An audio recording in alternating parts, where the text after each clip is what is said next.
마가복음 1장 35절에서 45절 말씀. 새벽 아직도 밝기 전에 예수께서 일어나 나가 한적한 곳으로 가사 거기서 기도하시더니 시몬과 및 그와 함께 있는 자들이 예수의 뒤를 따라가 만나서 이르되 모든 사람이 주를 찾나이다. 이르시되 우리가 다른 가까운 마을들로 가자. 거기서도 전도하리니 내가 이를 위하여 왔노라 하시고, 이에 온 갈릴리에 다니시며 그들의 여러 회당에서 전도하시고 또 귀신들을 내쫓으시더라. 한 나병 환자가 예수께 와서 꿇어 엎드려 간과하여 이르되 원하시면 저를 깨끗하게 하실 수 있나이다. 예수께서 불쌍히 여기사 손을 내밀어 그에게 대시며 이르시되 내가 원하노니 깨끗함을 받으라 하시니 곧 나병이 그 사람에게서 떠나가고 깨끗하여진지라. 곧 보내시며 엄히 경고하사 이르시되 삼가 아무에게 아무 말도 하지 말고 가서 네 몸을 제사장에게 보이고 네가 깨끗하게 되었으니 모세가 명한 것을 드려 그들에게 입증하라 하셨더라. 함께 읽습니다.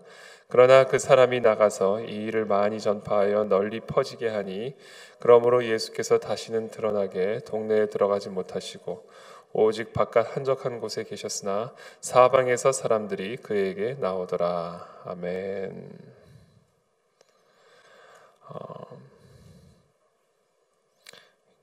예수님께서 왜 항상 이렇게 고쳐 주시고, 그러니까 저번에 우리 마태복음에서 함께 나눴지만 소경이죠. 소경의 눈을 뜨게 하신 다음에 전하지 말라. 이것을 사람들에게 이야기하지 말라 그랬더니 소경들이 눈을 뜨자마자 나가서 예수님의 소문을 전파하잖아요. 이번에도 오늘도 본문에서도 나병 환자를 치유하신 다음에는 엄히 경고를 하시죠. 아주 엄히.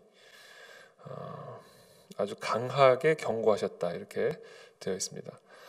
왜 아무에게도 그들에게 일어난 이 놀라운 소식을 아무에게도 말하지 말라 경고하셨을까?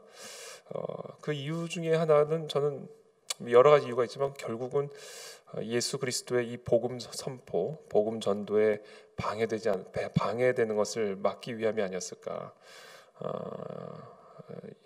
오병이어의 기적을 보고는 예수님을 임금을 삼고자 자신의 왕으로 삼고자 어떤 그렇게 오해하고 왜곡하고 예수 그리스도께서 이 땅에 오신 그런 의도를 오해하고 예수 그리스도를 자신의 목적에 맞게 자신들의 어떤 이 세상의 목적에 맞게 예수 그리스도를 자꾸 끌어당기는 그것들과 예수님이 계속해서 싸워야 되기 때문에 예수님이 계속해서 그것을 엄히 경고하셔서 이것을 다른 사람에게 말하지 말라고 경고하신 것이 아니었을까.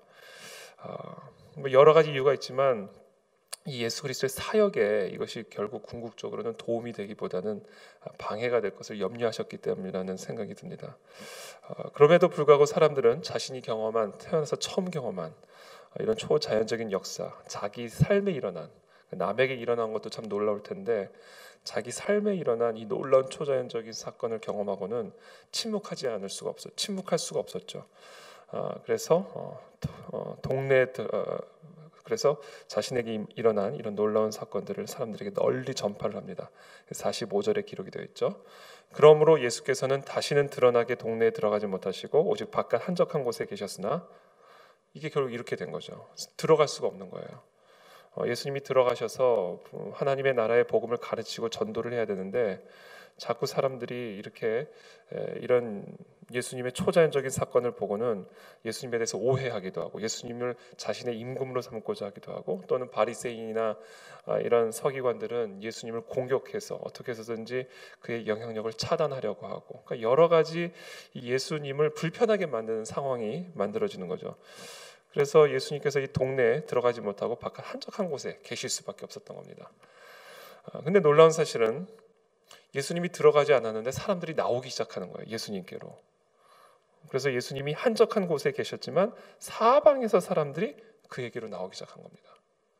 여러분, 교회 위치가 중요한 게 아닙니다. 그러니까 어떻게 보면 음식점의 그 위치 참 중요하다고 얘기하잖아요.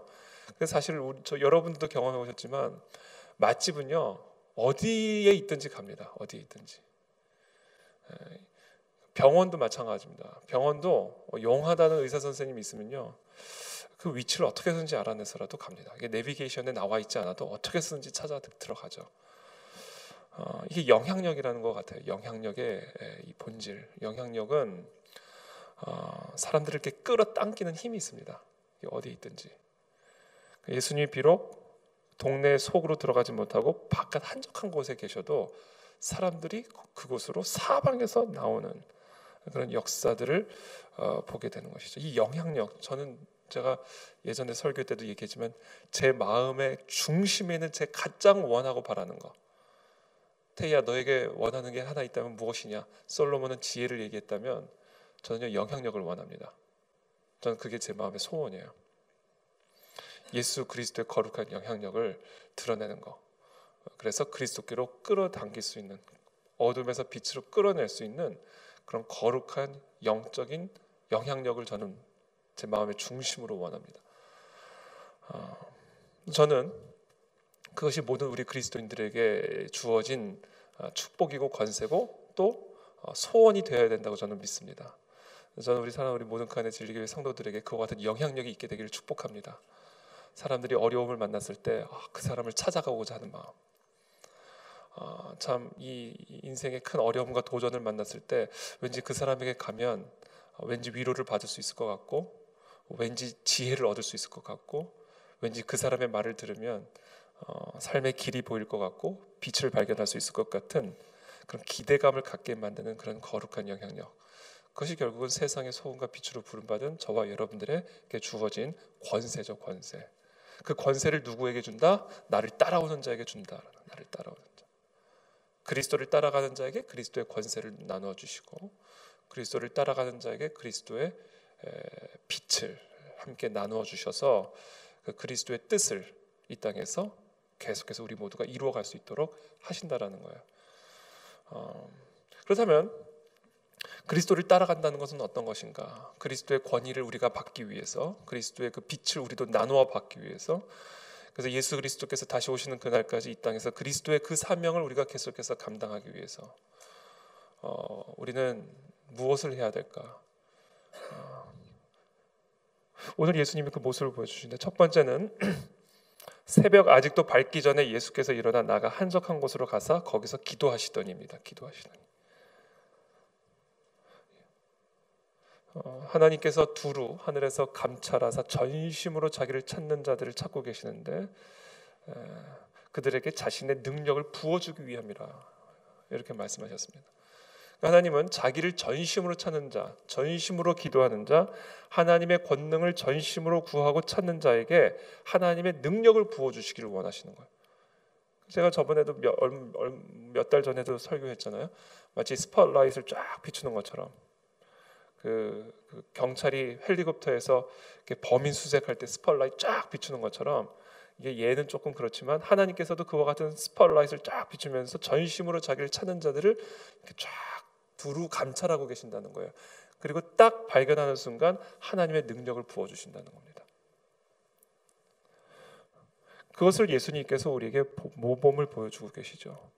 아직 밝기도 전에 빛이 나기도, 오늘처럼 그렇죠. 예수께서 일어나셔서 나아가 한적한 곳으로 가서 거기서 기도하시더니, 이것이 바로 예수 그리스도께서 이 복음서에 기록된 그런 초자연적인 권능, 하늘로부터 임하는 그런 권능, 영향력을 발휘하실 수 있었던 가장 본질적이고 기본적이고 핵심적인 비결이고, 바로 그리스도를 따라간다, 너는 나를 따르라는 이 명령은 바로 이와 같은 예수 그리스도의 삶의 패턴을 따라와야 된다라는 얘기입니다. 그때 예수 그리스도의 권위를 우리에게도 나눠주신다. 그러므로 베드로와 같은 어부에게도 나눠주시고, 마태와 같은 세리에게도 나눠주시고, 정말 누구에게나 어떤 자에게나 바로 예수 그리스도를, 하나님을 간절하게 찾는 자에게 그리스도의 권위를 나눠주시는 그런 삶의 원리는 바로 오늘 이 본문에 기록된 것처럼 한적한 그곳으로 나아가서 하나님과의 영적인 깊은 교제와 사귐과 나눔, 이 기도하는 삶에 하나님의 권위를 나눠주시고 하나님의 거룩한 영향력을 나눠주신다는 것입니다. 그러므로 여러분, 저와 여러분들의 삶에 이와 같은 하나님의 영향력을 우리도 우리의 삶 속에서 발휘하기를 원하십니까? 그렇다면 기도하셔야 됩니다. 기도 외에는 이런 유가 나갈 수 없다. 기도만 한다면, 우리가 기도하는 일에 힘쓴다면 우리도 베드로처럼 쓰임받을 수 있습니다. 우리도 마태처럼 쓰임받을 수 있고, 우리도 예수 그리스도의 그 권위를 우리도 나눠 받을 수가 있습니다. 그래서 이 새벽에도 특별히 이 신년 특별 새벽 기도에만 기도하는 것이 아니라 앞으로 우리 올 한 해 정말 기도하는 일에 힘을 쓰는 사랑하는 우리 그 안에 지리교회 우리 모든 성도들 다 되시기를 예수님의 이름으로 축복합니다. 두 번째 우리가 발견할 수 있는 너는 나를 따르라, 그것은 바로 예수 그리스도의 그 사명을 따르는 삶입니다. 예수님께서 무엇을 위해서 기도하셨을까? 오늘 본문에 나타난 바로는 예수님의 사명, 하나님이 예수님을 보내신 그 사명과 목적이 흐트러지지 않기 위해서 날마다 새벽에 나가 기도하셨을 겁니다. 예수님께서 기도하고 계시는데 제자들이 달려와서 사람들이 주를 찾나이다. 그때 예수님이 뭐라고 말씀하시냐면 그래 빨리 갈게가 아니라 조금만 기다려가 아니라 다른 데로 가자 이렇게 얘기합니다. 그 이유는 거기서도 전도하리니 내가 이를 위하여 왔노라 하시고, 거기서도 전도하리니 내가 이를 위하여 왔노라 하시고, 예수님의 스케줄은요 무엇에 의해서 결정이 됐냐면요, 예수 그리스도의 이 땅에 오신 그 목적과 사명을 이룰 수 있는 그것에 따라 모든 스케줄이 만들어졌고 그것이 예수님의 발걸음을 인도하였다라는 거죠. 어디를 가면 내가 조금 더 안락할 수 있을까? 어디를 가면 내가 조금 더 높임을 받을 수 있을까? 어디를 가면 내가 조금 더 영광을 받을 수 있을까? 그러니까 나를 중심으로 예수님의 스케줄과 발걸음이 인도되어진 것이 아니라 예수님의 발걸음을 인도했던 유일한 힘은, 원동력은, 동기는 바로 잃어버린 영혼을 구원하기 위한 복음 전도에 있었다라는 것입니다. 이것이 예수 그리스도의 마음의 중심을 사로잡고 있었던 핵심이에요. 저는 우리 모든 그 안에 진리교회 성도, 너는 나를 따르라 이야기는 바로 예수 그리스도의 사명을 따라가는 삶을 의미합니다. 어떻게 해서든지 그리스도의 복음을 가르쳐주고 그리스도의 진리를 가르쳐주고 신음하고 곤고한 자들, 어둠 가운데 사로잡혀 있는 백성들에게 어떻게 하면 그들을 빛 가운데로 이끌어낼 수 있을까? 이것이 이 삶의 중심에 있는 자, 이와 같은 자들에게 주님은 주님의 권위를 나누어 주십니다. 주님의 권세를 나눠 주십니다. 저는 우리 그 안에 진리 교회, 그리고 우리 그 안에 진리 교회 모든 성도들이 어떻게 하면 예수 그리스도께로, 또 이 예배의 자리로, 이 교회의 자리로, 이 성전의 뜰로 저들을 인도할 수 있을까? 여러분, 그 힘은요, 이거 외에는 다른 길이 없다라는 확신이 우리 안에 있어야 됩니다. 저 사람이 살아날 수 있는 길은 예배의 자리로 오는 것 외에는 다른 길이 없어. 예수님을 만나는 것 외에는 다른 방법이 없어라는 아주 내적인 확신이 있어야 끌어당길 수가 있어요.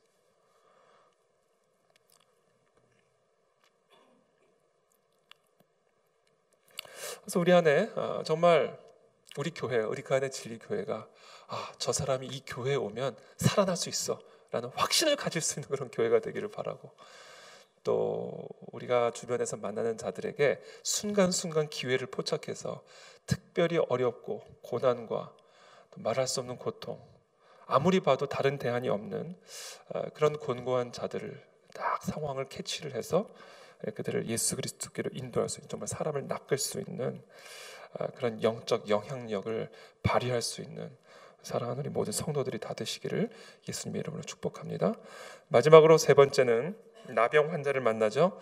나병 환자를 만나서 그들을 치유하시는 장면이 기록이 되어 있습니다. 나병 환자는 혈루병 환자와 마찬가지로 이 병 자체로도 고통스러운 병이지만 특별히 사람들로부터 격리 조치되는, 그래서 단순한 육적인 고통을 넘어선 정서적인 감정적인 고통을 수반하는 그런 질병이었습니다. 그래서 성전에 들어올 수도 없었고 사람들과 함께 교제할 수도 없었고 많은 사람들로부터 더럽고 불결한 자로 간주되고 취급받았던 그런 아주 고통스러운 질병이었죠. 그런 사람에게 치유를 해주시는데, 특별히 예수님은 말씀으로도 치유하실 수 있고 다양한 방식으로 치유해 주실 수 있었는데, 특별히 이 나병 환자에게는 손을 내밀어 41절에 예수께서 불쌍히 여기사 손을 내밀어 그에게 대시며 이르시되, 아마 이 말씀을 읽은 당시 유대인 사람들은 충격을 받았을 거예요. 아니 어떻게 저렇게 더럽고 불결한 하나님으로부터 저주받은 저 더러운 자에게 손을 내밀어 그에게 대실 수 있을까? 예수님께서는 굳이 의도적으로, 제가 봤을 때는 의도적으로 손을 내밀어 그에게 대셨어요. 마가도 이것을 아주 정확하게 기록을 하고 있습니다. 그냥 말로 치유하신 것이 아니라 손을 내밀어 그에게 대심으로 치유하셨다. 그럼 나병 환자의 입장에서 예수 그리스도가 자신에게 손을 내밀어 그에게 대셨다라는 이 느낌, 얼마 만에 받은 사람의 손길이었을까? 얼마 만에 경험해본 사람의 손길이었을까라는 거죠. 그래서 예수님은 이와 같이 이 나병 환자의 육적인 어떤 상황 때문에, 이 나병 환자가 경험하고 있는 어떤 육적인 환경 때문에 경험한 이 내면 깊은 정서적인 상처를 만져주시는 모습을 저는 이 본문을 통해서 봅니다. 참으로 현대인들이 참으로 많은 군중 속의 고독이라고 하죠. 참으로 이 내면에 말할 수 없는 슬픔을 갖고 살아가는 사람들이 참 많이 있습니다. 이 내면에 누구에게도 나눌 수 없는 그런 고통을 안고 살아가는 이런 나병 환자와 같은 분들이 참 많이 있습니다. 자신이 처한 육적인 환경 때문에, 자신이 갖고 있는 어떤 내적인 어떤 그런 수치심 때문에 사람들과 함께 교류하기 어렵고 또 교제할 수 없는, 사람의 손길이 완전히 끊어진 그런 고독 속에 신음하고 있는 사람들이 많이 있죠. 근데 예수님은 그것을 보신다. 저렇게 더러운 존재지만, 나병 환자와 같이 저런 저주받고 불결한 존재지만 그 외면과 달리 그 내면에서 갖고 있는 그 고통과 신음과 외로움을 주님은 보신다. 그러니까 주님에게는 어떤 눈이 있었냐면요, 이 사람의 속사람을 볼 수 있는 눈이 있으셨던 거죠. 우리는 항상 겉으로 평가잖아요, 사람을. 대부분의 사람들은 겉으로 평가합니다. 겉이 멋있으면 멋있는 사람이라고 생각하고, 겉이 더러우면 더러운 사람이라고 생각하죠. 근데 예수님은 그 겉을 뚫고 들어가 그 속에 있는 그 내면의 사람을 볼 수 있는 그런 눈을 가지고 계셨다라는 것이죠. 저는 이것이 예수님이 갖고 계셨던 영향력의 비결이라고 저는 생각합니다. 사람은요, 자신의 속을 알아줄 때 변합니다. 그렇지 않고 겉으로만 판단하면 속을 어떻게, 네가 나를 알아? 이렇게 됩니다. 네가 나를 알아? 이렇게 되는 거죠. 네가 나에 대해서 뭐를 안다고 그러는 거야? 이렇게 되는 거죠. 네가 나를 알아. 그렇기 때문에 예수님이 사람을 바꿀 수 있었던 그 영향력이 어디 있었을까? 예수님이 그렇게 강력한 영향력에서 사방에서 몰려오게끔 만들 수 있었던 그 영향력이 어디 있었을까? 아무도 알 수 없는 그것을 주님은 알고 계셨다. 그래서 우리가 언제 예수님 앞에 무너지게 되냐면요, 예수님이 이걸 어떻게 알고 계셨지? 아무도 모르는데, 아무도 모르는 그것을 예수님이 어떻게 알고 계셨지? 이것을 우리가 발견할 때 주님은 완전히 무장해제가 되어버리는 거거든요. 여러분, 예수님은요, 우리가 그 누구에게도 말할 수 없었던 그것을 주님은 알고 계십니다. 그리고 주님 그것을 만져주기를 원하십니다. 그것을 경험하는 새벽 되기를 축복합니다. 우리가 그것을 경험할 때 우리도 이 나병 환자와 같은 자들, 정말 이 겉모습만 보고 아무도 취급하지 않고 접근하지 않고 교제하지 않았던 그런 나병 환자들에게도조차 영향력을 발휘할 수 있는 그런 하나님의 제자로, 그리스도의 제자로 우리가 기름 부음 받을 수 있다. 이것이 다 너는 나를 따르라, 이 표 안에 녹여진 우리의 따라가야 할 삶의 모습입니다. 서로 한 해 그와 같은 은혜를 누리는, 권세를 누리는 우리 사랑하는 우리 모든 교회 성도들 되시기를 예수님의 이름으로 축복합니다. 기도하겠습니다.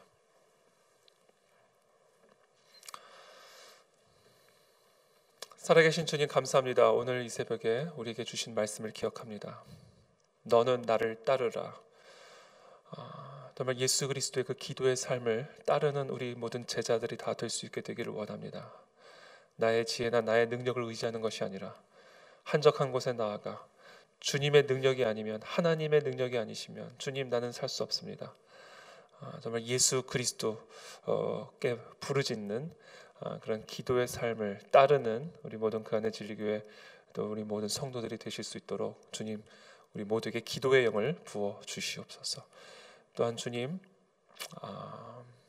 우리에게 주신 그 사명, 예수 그리스도의 사명, 우리에게 맡기신 그 사명을 우리의 삶의 중심에 두고 따라가는 우리의 삶이 되기를 원합니다. 잃어버린 영혼을 구원하는 일, 흑암 속에 신음하고 있는 자를 빛으로 끌어내는 일, 하나님의 나라를 이 땅 가운데 확장시켜 나가는 일, 예수 그리스도만이 길이요 진리요 생명임을 확신하고 그들을 그 길로 이끌어갈 수 있는 그런 작은 목자들이 다 될 수 있도록 주여 우리들에게 은혜를 베풀어 주시옵소서. 특별히 주님, 이 나병 환자에게 손을 내밀어 그에게 대시고 그를 치유하시는 주님의 모습을 바라보며 저 우리의 교만하고 우리의 이 어리석은 모습들을 보고 우리가 회개를 하며 나아갑니다. 주님, 우리는 너무나 단순하게 사람을 판단하고 평가할 때가 너무 많았던 것을 사실은 고백하고 회개합니다. 사람들 안에 있는 말할 수 없는 고통과 외로움과 또 말할 수 없는 이 아픔을 주님과 우리 미처 다 헤아리지 못하는 우리의 이 연약함과 부족함을 불쌍히 여겨 주시옵시고 우리 모두에게 주님의 눈을 허락하여 주시고 주님의 그 긍휼히 여기는 마음을 주셔서 정말 우리 모두가 참 이 나병 환자처럼 고통과 신음과 외로움과 고독 속에 신음하고 있는 자들을 찾아가 그들을 일으켜주고 치유할 수 있는, 그들에게 손을 내밀어 대어 그들을 회복할 수 있는 그런 그리스도의 제자들이 될 수 있도록 우리에게도 그 긍휼의 은혜를 허락하여 주시옵소서. 이 기도의 능력, 또 복음의 능력, 또 이 긍휼과 사랑의 능력을 우리 모두에게 주셔서 올 한 해 정말 예수 그리스도를 따르는, 그래서 그 그리스도의 권위를 나누어 받는, 그래서 놀라운 열매로 주님께 영광 돌리는 우리 그 안에 진리교회와 우리 모든 성도들 되실 수 있도록 은혜 위에 은혜를 더하여 주시옵소서. 예수 그리스도 이름으로 기도하옵나이다.